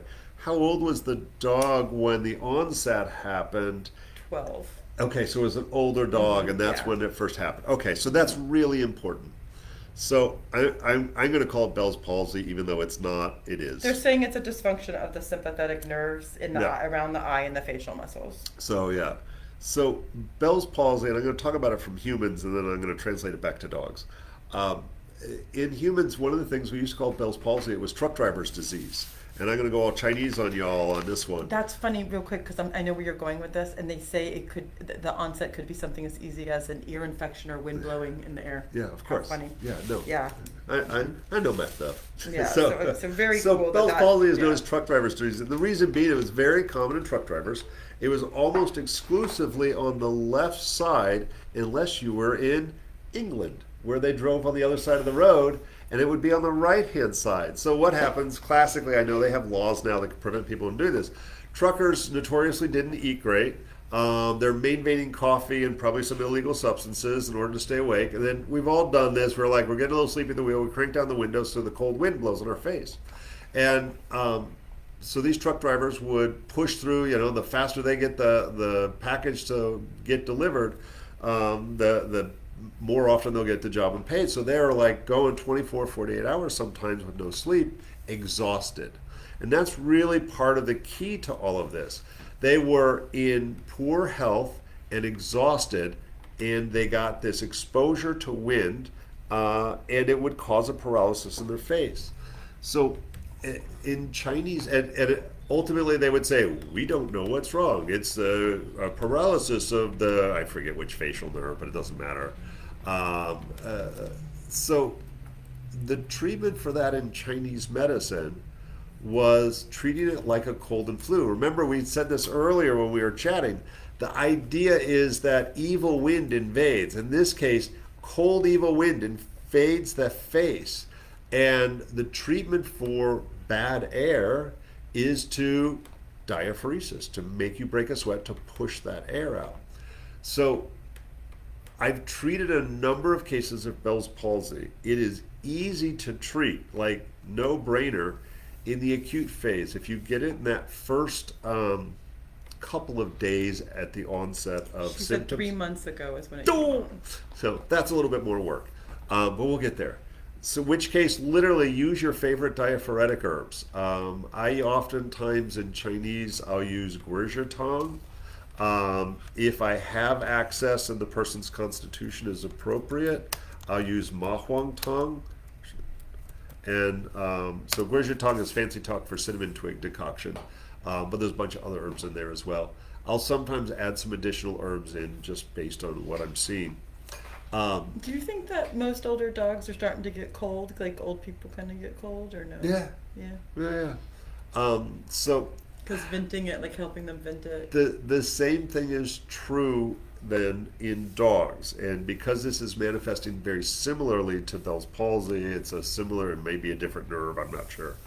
But the reality is we see it in a weak constitution, and I would argue a exposure to a breeze or some other primary illness that then weakened a particular area of the body, and we see that invasion. Once it's now become a chronic condition, 3 months is technically chronic, it gets more challenging as to how do we now address this chronic condition. And a lot of times what happens, think about if you know, I'm calling this cold wind invading. So if you took an ice cube and you put that on your neck or on your belly, especially unexpectedly, It's horrifying. you're going to be like, ah, and we're going to contract, and everything's going to spasm up around it, and you're going to try to get away from that coldness.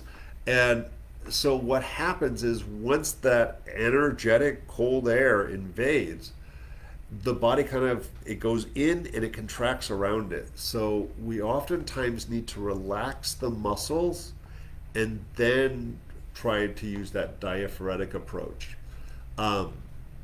There's some interesting ideas. I'm sorry, I'm totally going to cheat and I'm going to say Western words, but I'm going to use Chinese concepts. So one thing that we can use is black cohosh. Everybody's Totally. black cohosh is for menopause. No, it's not. Totally. It's not for menopause. It might happen to help it, but that's not its primary. It's used to vent rashes. And so for when something's trapped deeper down, we can use the black cohosh to help bring it to the surface. The other thing that's very Chinese is kudzu, the scourge of the south. So the kudzu root is specific for contracted muscles in the head or neck. And those can be combined with other diaphoretic herbs. So you would take your usual cold and flu formula, you would literally make you break a sweat, yarrow, elder, chamomile, any of those, maybe throw in a good chunk of ginger, and ideally fresh ginger, and then throw in either your kudzu or black cohosh. So the trick is, don't use kudzu if the dog has constipation. If it's loose stools, value added. So you can actually use kudzu for chronic loose stools. The I would probably use the black cohosh would be my first choice. You want to stop them at the door? This box. Okay. That you can get that, and that will usually have a positive effect. You can also use St. John's wort oil topically, because it is a type of a nerve inflammation. If it has a viral component, St. John's wort also has some antiviral properties. With the dog, as long as he's not on any medications, you can use St. John's wort internally as well. It is considered a cold herb. I debate that sometimes, but you can probably have some good success.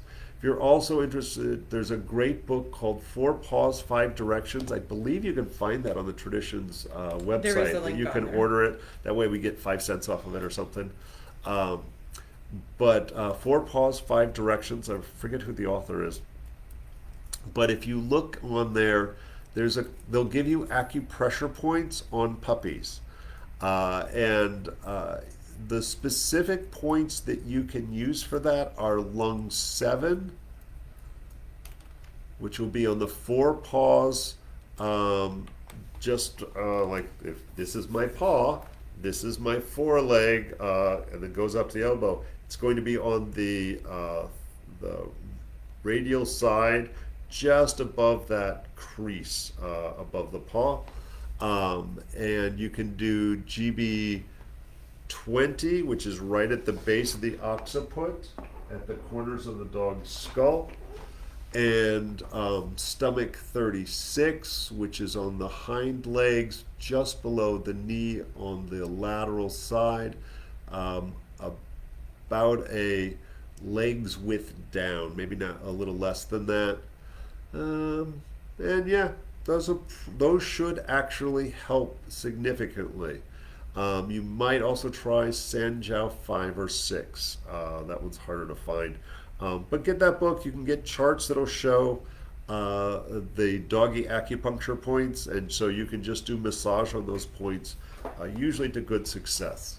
So I want to say, like Kristen was reiterating. So wind cold invasion, incorporate warmth or warming therapeutic foods and herbs, etc. Yeah. And then she said, she's making sure. Mm-hmm. Now I'm asked, how would you give the suggested dogs teas, diluted tinctures, powdered on their food? What would we do the best? So, Dogs assuming the puppy has a good... dogs are way easier to work with cats for giving them herbal medicine. You can definitely get them in it. I'm a fan of grinding the herbs up and putting it into their food. It's usually pretty with easy. An egg dropped on top of it. Yeah, drop an egg on it, roll it up. Yeah, you drop a raw egg on top of it, and they slurp up the egg, and they just can't help but get the herbs. Pour some hamburger juice on there or something. But super appropriate to do a tincture or an decoction, and pour that onto their dry dog food. You can put it into their water bowl. And I would say, it's a Weimaraner. That's a big dog. It's you could dose. Yeah, you can dose. basically look at your weight. None of the things that we put in there are particularly scary. So you should be able to do like a medium-sized child, depending on the dog's weight. The fatty lipomas, very common as puppies age. Sorry, all dogs are puppies to me. Chickweed easily will take care of that, and they can eat Yeah, it too. so chickweed, but also that is a type of phlegm that we're seeing there. And so with phlegm, we should be looking at the health of the digestion, the quality of the foods, and I know you're giving that puppy good food if that's your puppy. But thinking easy on the digestion, warming, we may need to add some probiotics as a dog's aging. They may have had to get a round of steroids or antibiotics or something like that, in which case, a little support with probiotics can be super helpful. It's just starting to manifest on the skin. And ultimately, as long as it's not causing pain or discomfort, don't sweat the lymphomas. We all get a little lumpy as we get old. Gross. You better do something about that, buddy. Yeah, right. Kind of gross. Okay, and so. Oh, I know Samaya was on there. Samaya. Do you feel like you covered that? Yeah, it's funny. I'm sure that this is horribly beguiling to the veterinarians. It's one of the nice things. No, always take yourself or your critter to a vet and get checked with all the usual things. But sometimes some of these mystery diseases are very well addressed through energetic medicine, and for both the critters and ourselves to really good success.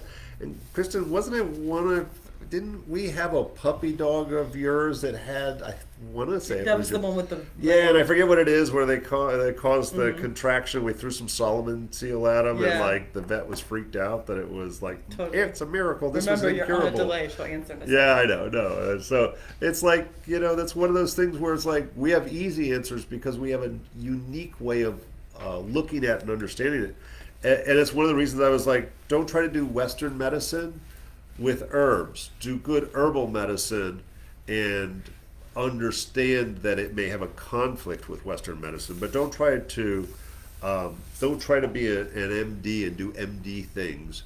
Be a crazy herbalist and do crazy herbalist things that uses a system older than what the medical doctors learned. And we get some pretty cool stuff with that. We get some results that are not possible that permanently fix infixable things. Okay, so Bob, we're at about 20 after. Okay. 7, which means you have 40 minutes. Oh my God. Or a little bit less than that. Let's say 30 if you're going to talk out. And so these herbs were all asked about, just in a general sense, that we were talking about honeysuckle. Do I have anything to say? I could go on with questions forever about these. Well, let's talk about the first 3. I think those are kind of unique. Okay. And I know you got things to say about some of these. Oh, excuse me. So honeysuckle, we've got it as honeysuckle is it's a Chinese herb. Everything's a Chinese herb. Is one I use a lot.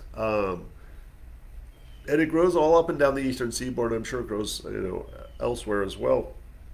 It's considered a little bit of an invasive. It's kind of a bully, and it's funny. I've tried to grow it down here to almost no success here in St. Pete. But if I'm traveling inland at all, once we get 10 miles inland from Tampa, it's literally growing on every fence, and I think it's absolutely beautiful. And it's a Chinese herb called Jinyin Hua. Jinyin Hua. And Jinyin Hua is kind of an interesting one in that it translates to golden silver herb or golden silver flower. And if you haven't noticed, I think it's really cool. You should notice it.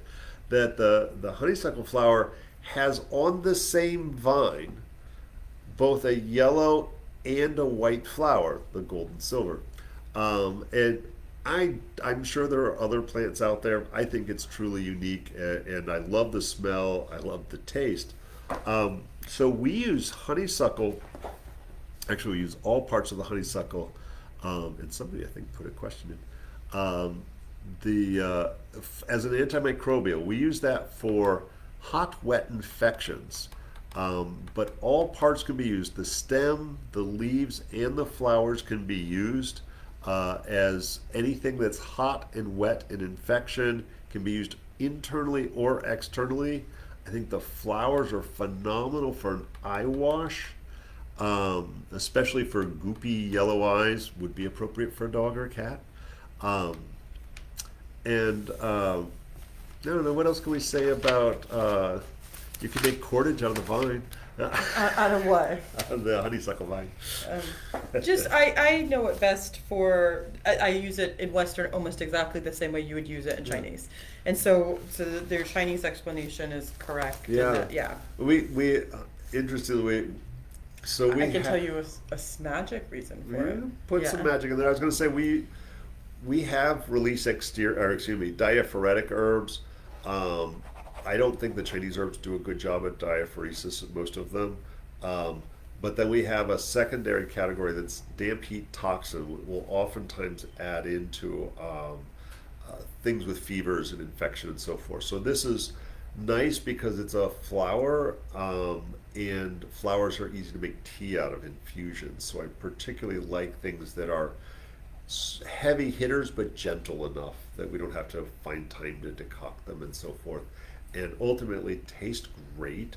I know every time we go up to Medicines of the Earth, I always go out in the fields. There's a couple of fields as you walk down the hill, and I'm snacking like it's going out of style there. I'm just stuffing those honeysuckle flowers, and which is probably good because I probably have a lot of damp heat on me from traveling for 2 days, long hours, Well, the other thing is, bad food, and toxic hotel rooms I on the laugh way about how up. deranged we are that we're just grazing on the foliage as we come up to a place, for sure. And there was another question that came in, I thought. Yeah, there was. Okay. It was actually something that I'm like, we're gonna have to call Oh, ourselves on and it. you didn't say The magic of the that? magic thing. So obviously. in like what we would call hill medicine or vine medicine or root work, it's made to flip the coin. So if something was coming at you, it's made to flip it from one side to the other. So if negative was coming because back of to the you, to silver and send, gold. Oh, to that's send it interesting. back the other way. Or it's made to take from somebody, like to take the gold and leave them silver without them knowing, like to take their riches without them realizing, literally to flip the coin on them. So if somebody had a good windfall, they could have it flipped and they still thought they had their windfall while somebody scampered away with your prize. Is it you? So I know in a lot of the spiritual magical stuff, the idea of binding. They would have tied- So so the to- core. I always think so- of that as such a So if binding it was a cord. negative, so that's why I said not magic. If it was a negative thing, they would literally bind, and what they would have to do is get a piece of that person's something, like some hair from their brush or a piece of clothing or something, and literally tie it up. And if they really wanted to make it rough, they would throw it up in a tree so he was caught and tangled. Okay. And so you would bind somebody up who was doing bad to flip the coin, whatever it was. You would bind, if it was a purchase that was going wrong, and you would bind the contract, you would tie the contract so it didn't go through. Oh, how funny. Yeah, things like that. Yeah. And if you wanted to flip the coin on like a lover that wasn't loving you, you would get it under their bed in a bag, the flowers. Yeah. So you would intoxicate them with the flowers and bring them towards That's you. That's funny. flipping the coin that way too. Very interesting. Yeah. So anytime you've ever told me anything, I'm always like just fascinated how it goes back it and matches forth. oftentimes. Yeah, And 100%. Krista, I saw that you said with airborne is honeysuckle or forsythia. I believe both are in there, and it's funny. Those two herbs are Jin Yin Hua is the honeysuckle, and we usually use forsythia and honeysuckle together. It's what we call a dueyao, or a pairing that has a synergistic effect. So airborne is actually a decent formula that's based on almost identically to Yin Chao Jedu Pian. Oh, interesting. And so like I they thought had it was a like emergency. yeah, no, it's a better- bunch of it's herbs. better than that, yeah. They throw in some vitamin C and some astragalus, which we would go, don't do that. Mm-hmm. But the reality is, Airborne's actually a decent product. I don't know if it still is. I'm sure they've changed it 10 times over the years. But it's 100% based on Yin Chao, our classic early stage colds and flu. I prefer Yin Chao personally, so I'll get Yin Chao tablets, and one of my go-tos. Traveling, I love traveling. I love getting on an airplane and going off to strange lands. But it was really rough, especially when my health was less than ideal. I still have chemical sensitivities, but airports were brutal. The air in the airplane itself, the people wearing perfumes and so forth, was practically crippling for me. And so I would always just be suffering. Probably everybody thought I was dying of the plague every time I got on an airplane. And I figured out that it was a very hot inflammatory, even though I tend towards cold, it was a very hot inflammatory condition. It's my my ghost gates were open, so I would get a lot of wind cold, but it was quickly turned to heat. If I sucked on a yin chow tablet as I got to the airport. One, when I got on the plane, unless I was going for a really long way, I might take more. Usually, as I got off the plane or after I got out of the airport, I would literally use it like a lozenge, even though that's not the right way. Gross. It was, yeah, most people would not enjoy sucking on a yin chow jade upian. I found it oddly enjoyable. But once I started doing that, whenever I got on an airplane, I no longer got sick when I traveled. So it was really, it was one of my favorite formulas that I always keep handy. So the forsythia is the Chinese herb, lian chow. There we go. And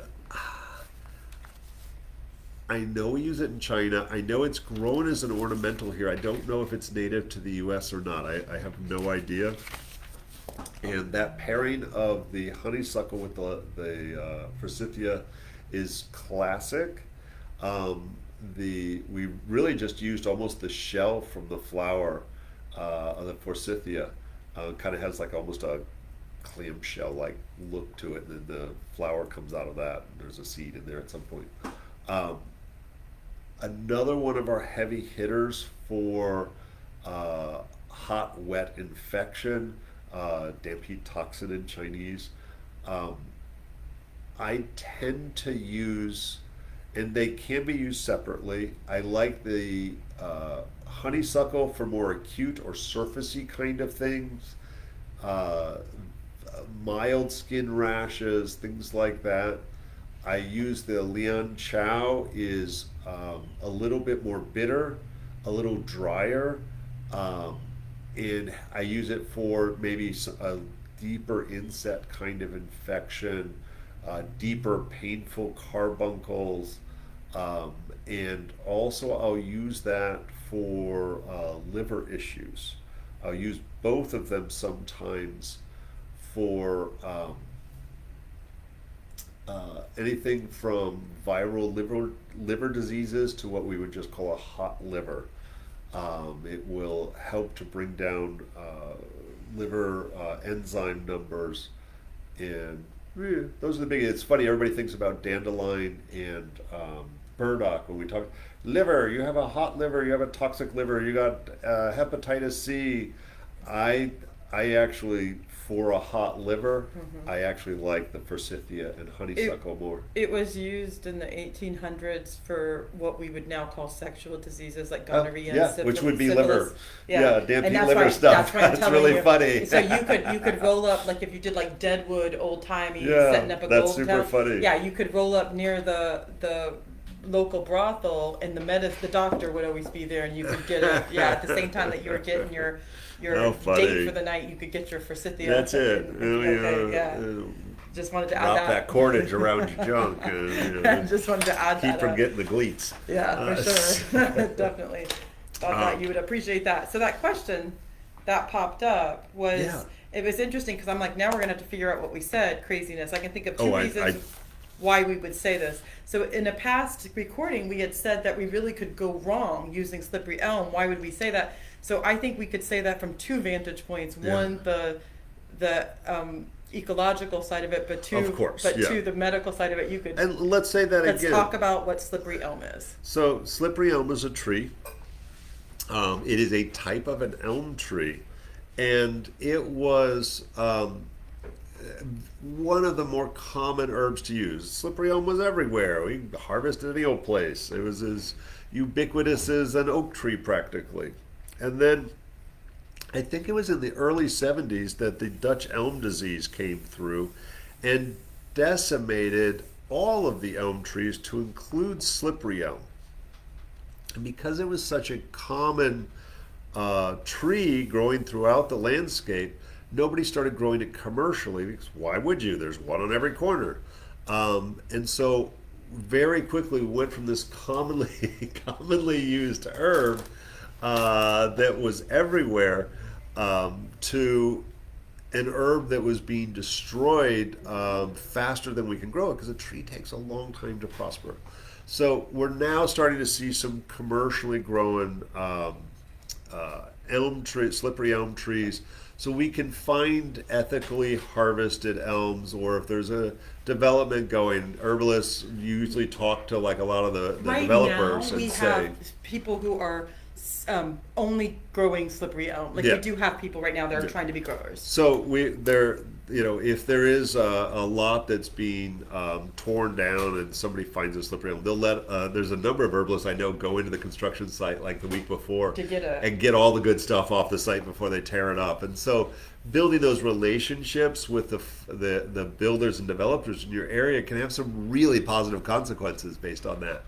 But I think what we were probably talking about is because we do believe slippery elm is an absolutely We love amazing slippery plant, elm. and we would probably like give it to everybody. You can mess someone up with it. But we're trying to be cognizant of the fact that it is limited in its availability. It's still considered a threatened plant, and so we try to use it when it's appropriate.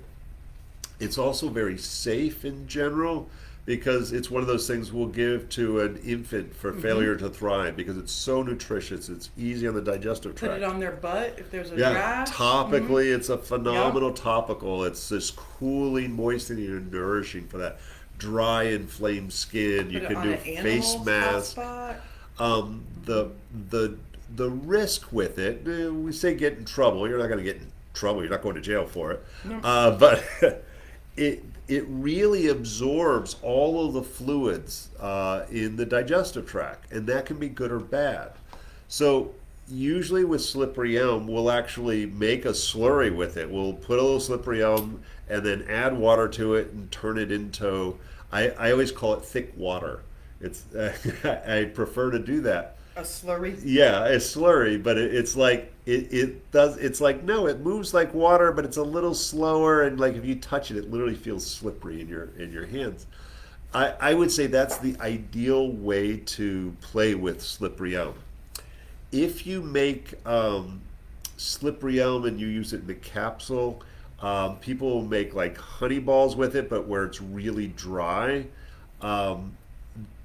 If you're already moving towards that direction of constipation, and so you're using this as this moistening emollient thing, and you're already got dry, inflamed tissues in your bowels, it may actually take what little moisture you have and absorb it to try to create that mud. So it has very little taste. Most people are not offended by its taste. It can be hidden with other yummy tasting things. I think it's best to put it in as much water as you can, and then drink it, and that way it's cooling, moistening, nourishing those inflamed tissues as we go down the digestive tract. And we've just watched people start taking, it's like, I bought some capsules, or I just put a little bit of water in there, and it was almost like it was bread dough, and they eat that, and it ends up causing constipation. And so that's really what we mean by getting into trouble with that. We use it for, Or the other way around. yeah. Yeah. It's hard to cause loose stools, like, Because it's so binding. yeah, and so it reduces inflammation. And so much of our chronic loose stool is from inflammatory conditions and inflamed tissues. So I find that the biggest mistake is not using it as a slurry. I like that word. So I want to almost like a succus. And too. hopefully that made So- sense. So we have one question about it, and I want to point out something that's ridiculous. Is the other night we had one of the student practitioners that was having a irritable bowel moment, and I literally stopped it by like, just take a spoonful of this dry. Oh, that's funny. Just Yep. enough water to wash it down with. Yeah. Oh, I missed that. Dang Yeah, it. isn't that funny? And so it works. It works like that. Yeah. If you wanted to bind somebody up. Yeah. But she was running to the bathroom every 2 seconds. She had a client come in, so she had to You figure know, it out. And there's a and- question when you get a chance. And that's one of the things, it's all about the poop. The idea of, we have all of these great herbs that, we talk about lymphatics and detoxifying and blah, blah, blah, and like dandelion's good for everybody.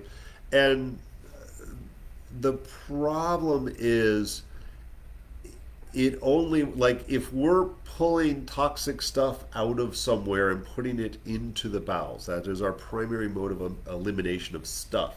That if your poop ain't moving, you've just made a big toxic mess. So making sure that the bowels are moving, and you don't have to purge anybody, just making sure that they're having regular daily bowel movements,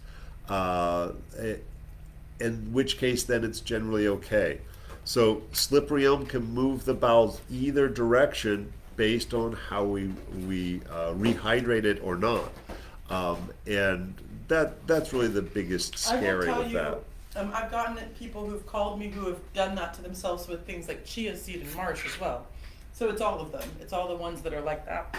Okay, so You said there was more questions. yeah, so Samaya had commented, is that draining to the damp heat or just cooling? And I would argue that it was draining, because it has like that outward, like it's gonna suck it up and pull it away. So, and I assume you're talking about the lianchao, or the forsythia and the honeysuckle. So I thought maybe the slippery elm she was talking about. Oh, and that could be too. I think of it as nourishing and moistening, not draining for the slippery, but for the other two, and she might just be catching up on the chat. So the term draining in Chinese is very specific in that something has to be coming out of the pee or the poop for us to call it draining. So we look at diuretics as draining, and so we're more likely to say clear, damp, heat toxin with those herbs, and there's less of a draining diuretic kind of action. And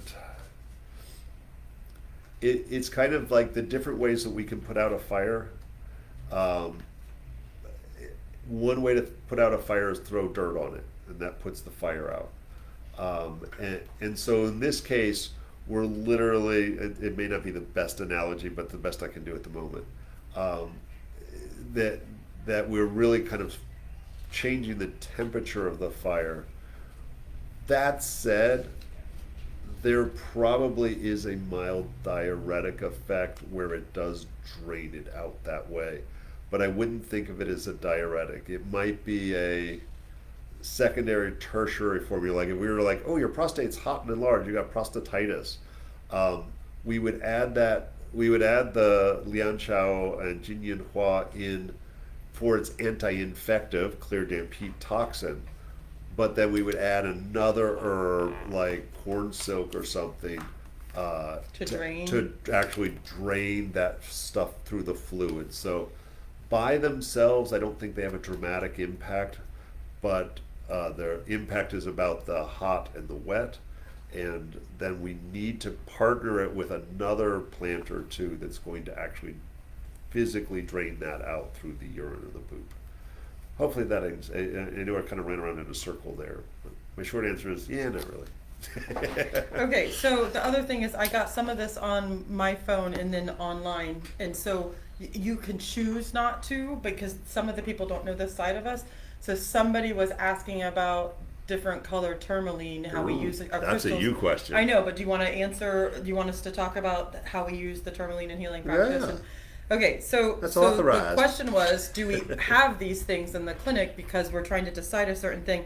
So we're talking about the stone which is called tourmaline, and tourmaline traditionally is black. I argue a little bit that the black is actually in some cases the blue, and people don't realize because it's so insanely dark. Is there a green tourmaline? There's green, there's watermelon, there's pink, Oh, yeah, I there's forgot about the multiple, watermelon. and so there's all different ones. The attribute in a general sense of tourmaline is that it's hyper cleansing and balancing and protecting. So in all aspects, it sits in front of you and creates a lighter vibration and moves stuff out. And it has a lot to do with the structure of the stones. Everybody who's been with me knows that I talk to you guys about it from a physics standpoint and like running the charges by. When we start to look at the different colors, you can really go down a rabbit hole with it. When we're looking at a blue, it's going to be hyper cleansing and clearing and protective of your voice. It's going to be correct for things like if you were dealing with chronic thyroid issues, if you had an injury in that area, if your neck was actually hurt in that area, that it was right where your voice is. So all of those things, like a blue one in particular, would be correct for a pendant to hang around your neck, and it helps to alleviate that stuckness that comes in that. If you needed a green, then it's going to be an excellent healer for in all aspects, but healing of the cardiovascular system, the heart, bringing in abundance. We're looking at compassion and tenderness and things like that. And I don't think that you use tourmaline. I don't know that tourmaline is in your Medica like the other ones are. I don't remember Might be. it. I don't know them by I don't their. either. I only know them by their crazy Chinese names. A pink or a watermelon, because it holds so much pink, is going to provide love and attract love, but love that is assurance. And it also has communication with the spiritual world. So the question was, do we even carry all of those different ones? And it's weird because Sometimes. we do, yeah. So some of our blacks are actually blue. You have to come and everybody knows I play with the flashlight to kind of see. But I also happen to have right now, and this is why, all of the colors and chips on a bracelet for the reason that I just said. And I have this huge chunk of calcite and quartz that has green and watermelon running through it. And so all of those are hard to keep because they're hard to get. And once you get them, they usually get snapped up by the jewelry companies to be polished up and put into jewelry because everybody wants them. And so just going with the colors as the physical attribute of that stone, the minerals that are in it, create those colors. So they set more with that portion of the body. So if you had more metals in them, they're going to be pinks and reds, and that's going to be correct for your muscles, your heart, your cardiovascular. But then protecting our muscles, protecting our heart, just like you get red roses at Valentine's, the red is protection of your heart. And so, yeah, so we do have some of those, and then we have the little bracelets, but not a big chunk of the blue, unless one of the blacks is actually blue. We just have to look and find out. So if anybody has any questions about that, let me know. But that's just one facet of some of the healing stuff that we do. And so for you, Bob, I mean, Sorry, I was cheating and trying to find the I know Chinese in our name. book I can find it. So I do Yeah. I do a class for the Western Herbalist that is the Chinese Medica. And right now, actively, there's 287 stones that are in the Chinese and Ayurvedic clinical Medica. And people just forget that they use them. And the one that we use all the time that we, as an example, is something called Shigao, which is selenite and gypsum. And we use selenite all of the time clinically, topically, as well as Internally and externally. yeah, internally. We would use the tools the same way. We would use it to clear energy out in a room or create a breathing space. And fluorite. Fluorite's always on the list as well. Yeah. And so it's something that we use all the time, and nobody realizes because they have the cool Chinese names, and so they just think it's another Chinese herb. I hate to say it, half of them I forget as well, but because we use the Chinese names, yeah, and so and a lot of the Chinese practitioners forget that, like, oh, that's a rock or that's right. a bug or. Mm-hmm. So we do talk about how in Ayurvedic and Chinese herbalism, the term herb is very loosely used. Yes. Yeah, that they use all of the elements, and we've really gotten away from that in Western Natural herbalism. stuff that comes from the earth that we use for medicine. It's Yes. not limited to plants. Right. Just like if we fell dead, the mushrooms would be happy to eat us up. That's that right. We're going to use anything that's available that we can humanely get. Yeah. Yeah. So I hope that helped. And it's, I will selfless plug. We do have, Renee just came back and spent all the money. No, just came back from North Carolina and explored some new vendors from a big event up there, and came back with lots of stuff. So we were stocking up for the conference in 2 weeks down in Fort Lauderdale. With the acupuncturists there, they love Renee's stones. And the person that asked is a body worker practitioner and an herbalist and a traditional healer, and she's spectacular. Yeah. And I would love to give her anything that I can. I was going to help heal say, people. if anybody is interested in scoping out the stones, we've been a little, it's been a dry patch because with COVID, we just haven't been able to get the stones. The stuff's not coming out of the mines. And it's been interesting how something like the pandemic has adverse, I think we were all shocked at the toilet paper, but we're finding out that like cars are not being I didn't manufactured. get my car back right? for 2 months. And we don't think about its impact on things like the crystal industry and the herbal industry. That we've been lucky that probably the one thing that has not been dramatically adversely affected was the herb supply. Like there's been a few things, there would be a run on the antivirals periodically, But for whatever reason, people kept harvesting herbs and drying them and shipping them out. So it was one of the few industries that didn't get dinged badly. So we pretty much found everything we wanted, Western and Chinese. So that's always helpful. So we can go. Got one more question? We got time for one more, We I could do think. one more question, or you can address dogwood, Ah, or we could do both. what's the question? So if you were trying to pick out an herb to use during, after, or while a tooth extraction, what would be the herbs you'd go to? Yeah, so tooth pain. Dogwood. More, yeah, tooth pain, but more like have a toothache, gonna get it out, need to have it repaired, and so both cavity and after post cavity. So, there's an endless number of herbs that we could use for a tooth infection. And gum health. Yeah, and for gum health as well, without a doubt. And I created something we call a tooth powder. That's a combination of a bunch of herbs. I got some weird stuff in there, actually. I'd have to look up what the exact formula is. But it's kind of designed to be this generic, lots of different things that affect our teeth. Anything from an infection to filling and nerves to gingivitis, and I tried to hit as many of those as I could. And the problem is, if it's going to work well for an infection, it's going to taste like crap.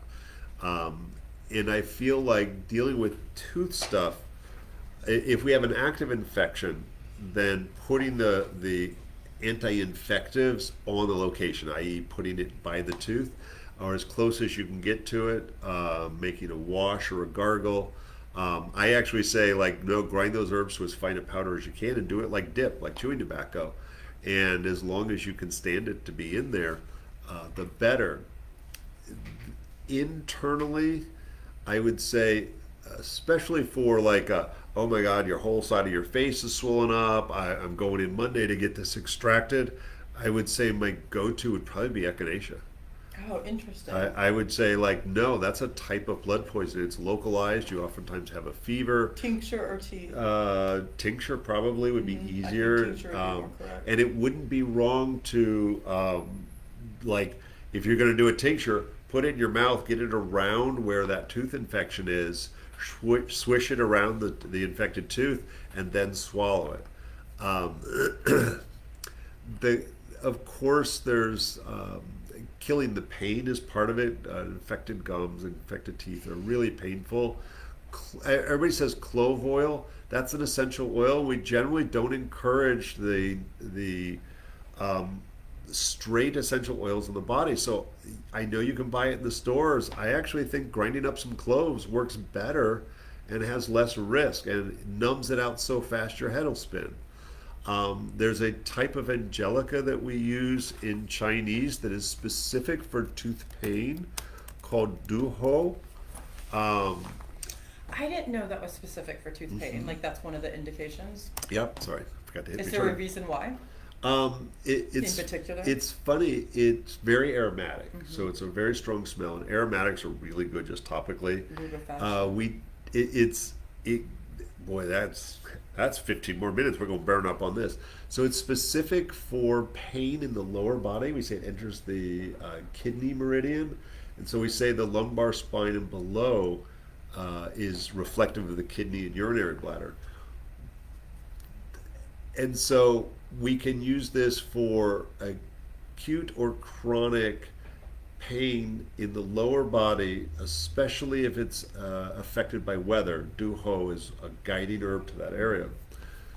Now here's where it gets interesting. So in Chinese medicine, when we talk about your kidneys, it's not your real kidney. Kidneys are about longevity. It's about fear and fright. We put all these, it's your hearing. So we put all these correspondences with it. So one of the things we say the kidney is responsible for is your bones. And so the health of your bones is a direct reflection of your kidney health. And we consider the teeth an extension of the bones. So by putting the duho in that particular angelica on topically, we could use any other of other pain-killing aromatics. That one, because it's the teeth. The other one that we like to use, also for its anti-infective and aromatic properties, is Fang Feng, which is Siler root. Has a numbing property, also has a mild diaphoretic effect, and if you char it, it can be a stop bleeding effect, and so that can be helpful. Oops, sorry, I'm dancing over here.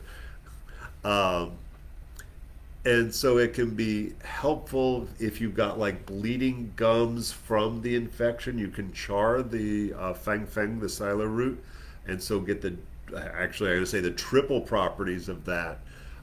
Activated charcoal could be added into a powdered blend, again, to kind of suck the poison out of that. What about for the pain of it? So the clove works, the duho works, the Fang Fen actually works. It's slower. Because I feel like that tingly, like that we get from something like a prickly ash or the wild lime. Yeah, we could use the prickly ash. We could use spilanthes, and I also like Lumatilla. I know it is Lumatilla. Yeah, Lumatilla is a Midwestern herb that topically I prefer to internally. Internally it does have an occasional adverse reaction. Again, low dose.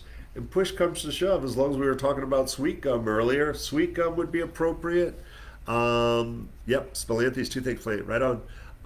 And also you could use your frankincense or myrrh. And so that's more challenging. It works great in a tooth powder, but you have to put it in a grinder with your other dried plants going as you drop in those resins. Why, Bob? Because otherwise it will stick to the blades of your grinder and destroy your grinder. You'll never get that crap off of it. So always think formula. Hit from, we need anti-infective. We got to have a drawing action. We've got to have some pain-killing action. All of those are important, and I think internally the echinacea for swollen active infection would be great. This might be a case if you had your lymph nodes were badly swollen because your whole gum and jaw were all. You might even use a little poke. See how I'm getting like everything we talked about today kind of into the story.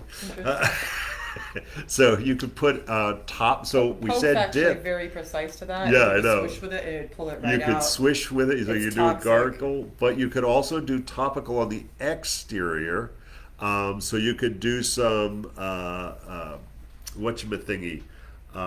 Take some poke leaves, put them into a hot water bath, and then place those on as a topical poultice on the outside. Make a succus with it.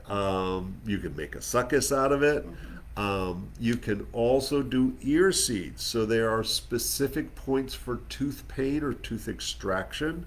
There are 2 specific points on the ears. So I see a lot of our students' names on here, so don't forget about your tooth extraction points just for generalized tooth pain. That's something we teach in school, both Western and Yeah, Chinese. and the acupressure point, LI4, right here, is specific for face pain and specific for tooth pain. And if anybody gets bored, you can Google stomach 44. You could put a magnet or a seed there on stomach 44. It's right between the toes, and so just some very sharp direct pressure there can offer some relief of tooth infection and pain as well. Boy, there's some crazy toothache stuff there. My favorite though is a dip. Also think berberine containing herbs. So for my Chinese students, the 3 huangs, Huang Qin, Huang Lian, Huang Bai. Golden seal's not wrong. Grapefruit. Oregon grapefruit, Coptis. Coptis is great. And Huang Qin is Scutellaria. So Baikal skullcap is specific for heat in the upper body. That would include the mouth. Those taste like crap, but they're super effective. I'll add one more that's going to be weird to you, but I think it's worth saying is an Usnea tincture winds around and gets into the weird places if there was infection. To be able to drop it in there, that wouldn't be wrong to add to the Kili item before surgery. Any kind of like plantain or something that would draw out Plantain's and actually great heal as a well. tissue, and calendula tissue knitting after they pulled a tooth or did something. Yeah. It's antimicrobial tissue knitting. So our time is short, but I am going to say I've planted now 6 Jamaican dogwood trees, excuse me, and they are thriving at the moment. I did not think they would grow well here. That's definitely something I think of more like Naples I don't South. even know about the cat's claw. Oh yeah, we don't know if that's growing yet. So we didn't get to Jamaican dogwood. We'll have to put that on the list for next month. Remember, next month it's going to be September 3rd. Yes, September 3rd will be our next open forum. We'll try to harass Tricia to get that up. Check the Tradition School of Herbal Studies Facebook page for upcoming classes, free and not free. Check the website. I hope we'll see you all out at some events, and I'm sure we'll be adding more stuff on because we're crazy and can't stop teaching. And super excited that we're going to be offering some Ayurvedic classes and all kinds of other good stuff. I'm also hoping that we're talking with somebody right now about organizing a market at the school that'll be kind of metaphysical. Yeah, night market that's kind of metaphysical, health related. So I hope lots of our students, Kimberly, wants to come out and participate and be part of the market and get your name out. So more on that to come as we get the dates firmed down and so forth. It won't be until September or October would be my guess. So make sure you check us out on Facebook, on YouTube. We'll upload this in a couple of hours. I'm sure we babbled so much nobody will remember all the crap that we just said. Follow us on YouTube so you can catch all the other videos. Renee and I sort of kind of have the weekend off, so you never know when we're working. Right? You never know what's going to show up. We might do an herb walk if Yeah. the weather's nice or something in the morning. I don't know, check us out on traditionsherbschool.com or acuherbals.com to find out more. We're Bob and Renee from the Tradition School of Herbal Studies. Have a lovely weekend, all. All right, how do I end this thing? Bye.